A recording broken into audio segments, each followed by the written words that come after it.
Yan, ito po ang pinakadahilan ngayon kaya nagngangal-ngal ang maraming nasa social media na pulahan, mga diehard, na mulat sa poll ay galit na galit po kay Maria Ressa. Good luck! Anong kaso na lang ang nakapending? Libel case. Yan po ay naka-appeal, nasa sa Court of Appeals na rin.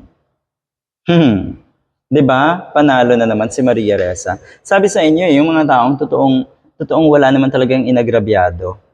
Yung mga taong totoong wala naman talagang kasalanan, sa bandang huli yan ay mananaig. Sa bandang huli ay kanila, yung tinatawag na huling halakhak. Pero hindi naman yung gagawin ni Maria Ressa. Hindi siya mambubuli, hindi siya mga-asar dahil siya ay acquitted, dahil siya ay exonerated. Hindi yan gawain ng katulad ni Maria Ressa. Totoo.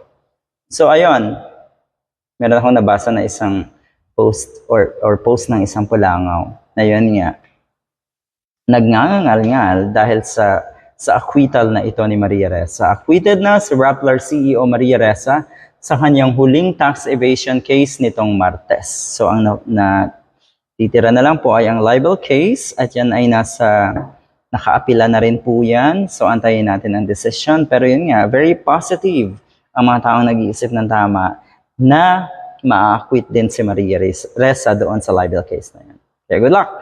Good luck sa inyo mga pulahan. Mukhang patuloy kayo ngayon sa pagngangal-ngal. Maraming rason. Abay, kinasuhan na rin ni Atom Araulio itong si Nabadoy at ang kasamahan niya.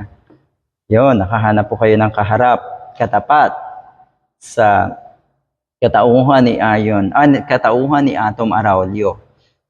Yan, sinisino nyo kasi, yung tipong akala nyo lahat ng nasa paligid nyo, akala nyo lahat ng tinitira nyo ay kaya nyo. Mahilig kayong manino, sinisino nyo yung tao.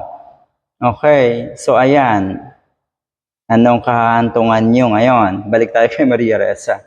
Pasig Court acquits Rappler CEO Maria Ressa and Rappler Holdings Corporation in a fifth tax evasion case or charge filed by Duterte or by the Duterte administration. Yun. Ay pakiramdam. Ano kayang nangyayari kay Duterte ngayon?